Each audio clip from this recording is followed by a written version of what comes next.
ओडिशा का एक गांव माधवपुर।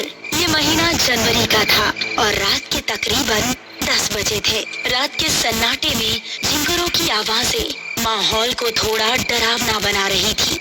ऐसे में दो लोगों के कदम गांव की तरफ बढ़े जा रहे थे। अरे वाह यार, आज तो मजा ही आ गया। सही कहा तुमने, बहुत मस्त नाच किया था उस पतली कमर वाली लड़की ने, नहीं?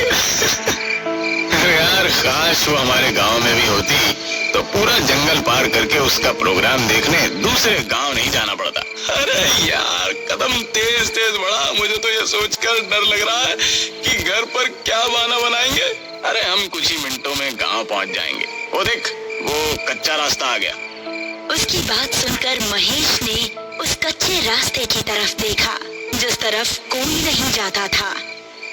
तू पागल हो गया क्या? हम इस रास्ते से जाएंगे ये जानते हुए कि इसके बारे में कैसी कैसी अफवाहें फैली हैं।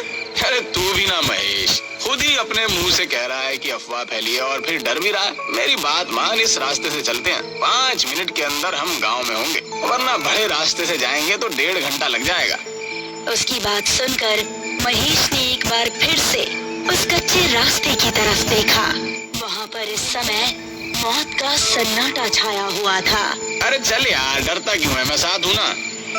और उसको लेकर उस कच्चे रास्ते की तरफ बढ़ गया। दोनों अभी कुछ कदम ही चले थे कि उनको किसी के जोर जोर से सांस लेने की भयानक आवाज सुनाई दी।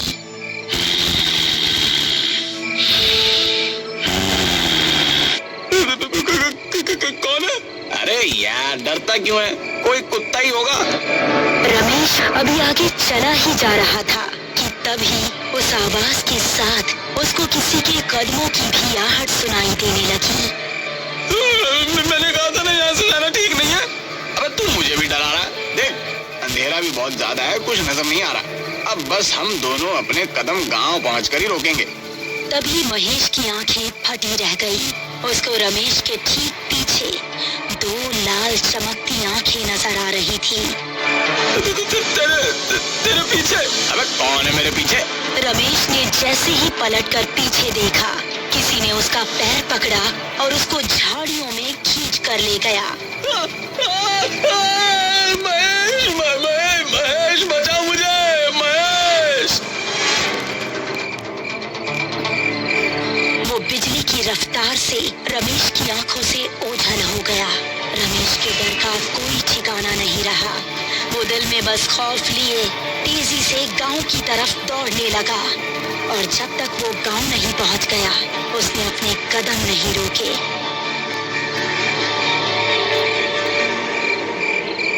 अगली सुबह जब वो गांव के कुछ आदमियों के साथ उस कच्चे रास्ते की तरफ गया तो उसको रमेश की लाश 2 टुकड़ों में जमीन पर पड़ी मिली। रमेश! उसकी आंखों से आंसू बह रहे थे और इस तरह इस कच्चे रास्ते का खौफ माधवपुर में और ज्यादा बढ़ गया। इस घटना के 3 महीने बाद मोहिनी, जो कि 21 साल की एक खूबसूरत लड़की थी, अपनी विधवा माँ और छोटी बहन मेघना के साथ इस गांव में रहने के लिए आई। बेटा, हमने वो गांव छोड़कर ठीक नहीं किया। अब पता नहीं यहाँ के लोग कैसे होंगे। मम्मी, थोड़ा तो एडजस्ट करना ही पड़ेगा ना। उस घर का किराया बहुत ज्यादा था। कुछ दिन यहाँ गुजार लेंगे तो सब नॉर्मल हो जाएगा। वो तीनों अब माधवपुर के एक घर में रहने लगे। कुछ ही दिनों में उन्हें वो गांव अपना सा लगने लगा। मोहिनी उसी गांव के कुछ बड़े घरों में काम काज करके अपना घर चलाने लगी। पड़ोस में रहने वाला रोहित नाम का एक लड़का मोहिनी को दिल ही दिल में पसंद करने लगा था, लेकिन उससे बात करने में थोड़ा हिचकिचा रहा था। एक शाम जब मोहिनी अपना काम खत्म करके घर पहुंची तो उसको घर में मेघना कहीं नजर नहीं आई और माँ काफी परेशान दिख रही थी। माँ, मेघना कहाँ है?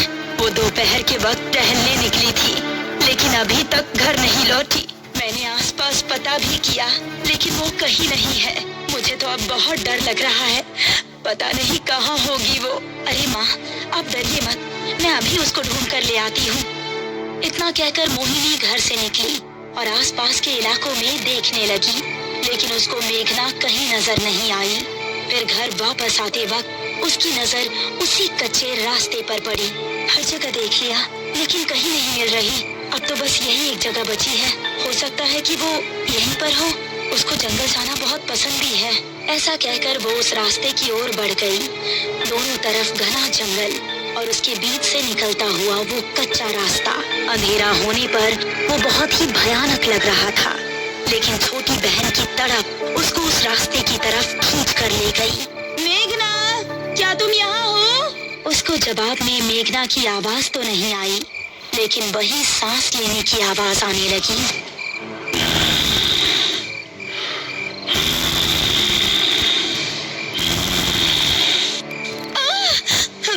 ये किस जानवर की आवाज है?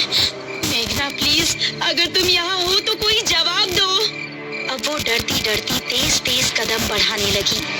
तभी उसको महसूस हुआ कि किसी ने पीछे से उसका दुपट्टा पकड़ा है। एक पल को तो उसकी सांसें रुक गई और उसने तेजी से पलटकर पीछे देखा। उसका दुपट्टा घनी झाड़ियों में फंसा हुआ था। हे भगवान, मैं तो डर ही गई थी। उसने झुककर अपना दुपट्टा निकालने की कोशिश की। झाड़ियों में काफी अंधेरा था और कुछ भी साफ नजर नहीं आ रहा था।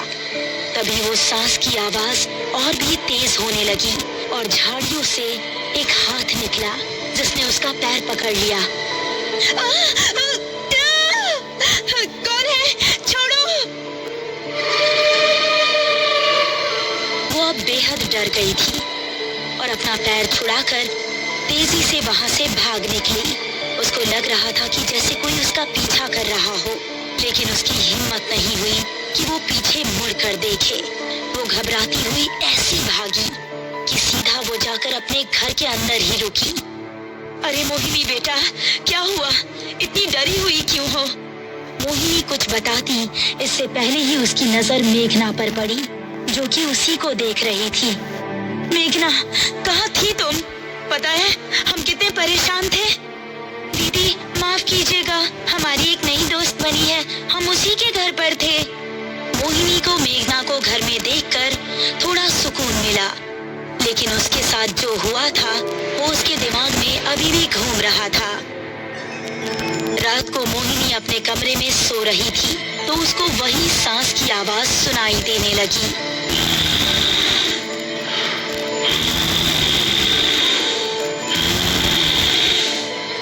ये आवाज सुनकर वो जाग उठी और ये आवाज खिड़की की तरफ से आ रही थी। कौन है वहाँ? वो कमरे से निकली और घर के बाहर उसी मैदान में गई जो उसके कमरे की खिड़की के पीछे से दिख रहा था। कौन है? कौन हमारा नाम पुकार रहा था? मोहिनी ने गौर किया कि ये आवाज एक पेड़ के पीछे से आ रही है जिसके नीचे बहुत अंधेरा था। वो फिर भी हिम्मत करके उसकी तरफ कदम बढ़ाने लगी। जैसे ही वो उस पेड़ के पास पहुंची, किसी ने पेड़ के पीछे से निकलकर उसको कसकर गले लगा लिया। कौन है? छोड़ो हमें। अंधेरे में कुछ नजर नहीं आ रहा था, बस उन सांसों की आवाजें आ रही थी और महसूस हो रहा था कि जिसने भी उसको पकड़ा है उसका शरीर बेहद ठंडा है। बचाओ, बचाओ। उसकी चीखें सुनकर मेघना और उसकी माँ नींद से जाग गई। साथ ही पड़ोस में रहने वाला रोहित भी जाग चुका था। वो तीनों भागकर मोहिनी के पास पहुंचे तो देखा कि मोहिनी बेहोश पड़ी थी। मोहिनी, मोहिनी। रोहित ने उसको गोद में उठाया और उसको उसके कमरे में लेकर आया। क्या हो गया है मेरी बच्ची को? ये आखिर वहाँ पहुंची कैसे? माँ और मेघना दोनों बेहद डरी हुई थी। तभी मोहिनी को होश आ गया और उसने आंखें खोलते ही रोहित को सामने देखा। आप कौन हैं? मोहिनी, ये हमारे पड़ोसी हैं। यही तुम्हें यहाँ पर लेकर आए। तुम घर के पीछे क्या कर रही थी? मोहिनी ने अपने परिवार वालों को कुछ बताना ठीक नहीं समझा और उसने बात को टालते हुए कहा, कुछ नहीं माँ, वहाँ कोई कुत्ता बहुत देर से भौंक रहा था। उसकी आवाज हमें सोने नहीं दे रही थी, इसीलिए हम उसे वहाँ भगाने गए थे। आपको वहाँ अकेले नहीं जाना चाहिए था। हम सभी बहुत ज्यादा डर गए थे। शुक्र है आप ठीक हैं। मोहिनी को रोहित की आंखों में अपने लिए फिक्र देखकर बहुत अच्छा लगा। और इसीलिए उसने हल्का सा मुस्कुरा दिया। चलिए मैं चलता हूँ। आपको कोई भी जरूरत हो तो बेझिझक मुझसे मदद ले सकती हैं। आखिर पड़ोसी तो पड़ोसी के काम आता है। ऐसा कहकर रोहित वहाँ से वापस अपने घर चला गया। वो अपने बेड पर लेटा ही था कि उसको वही सांस लेने की भयंकर आवाज सुनाई देने लगी।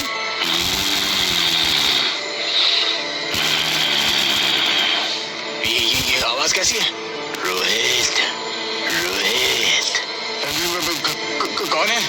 रोहित अपने कमरे से निकला तो उसने सुना कि वो आवाज उसके बराबर वाले कमरे से आ रही है।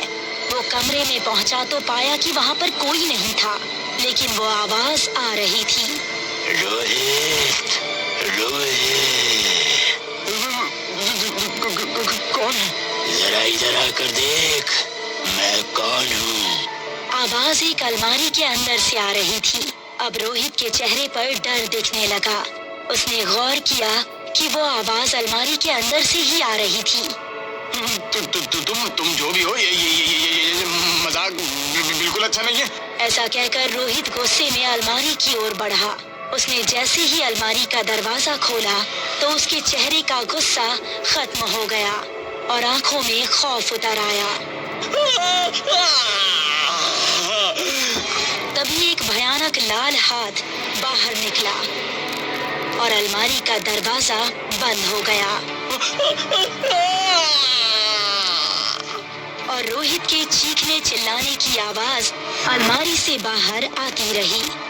कुछ देर चीखने चिल्लाने के बाद अचानक से रोहित की आवाज आनी बंद हो गई। तभी धड़ाम से अलमारी का दरवाजा खुला और रोहित की कटी हुई गर्दन अलमारी से बाहर आकर गिरी।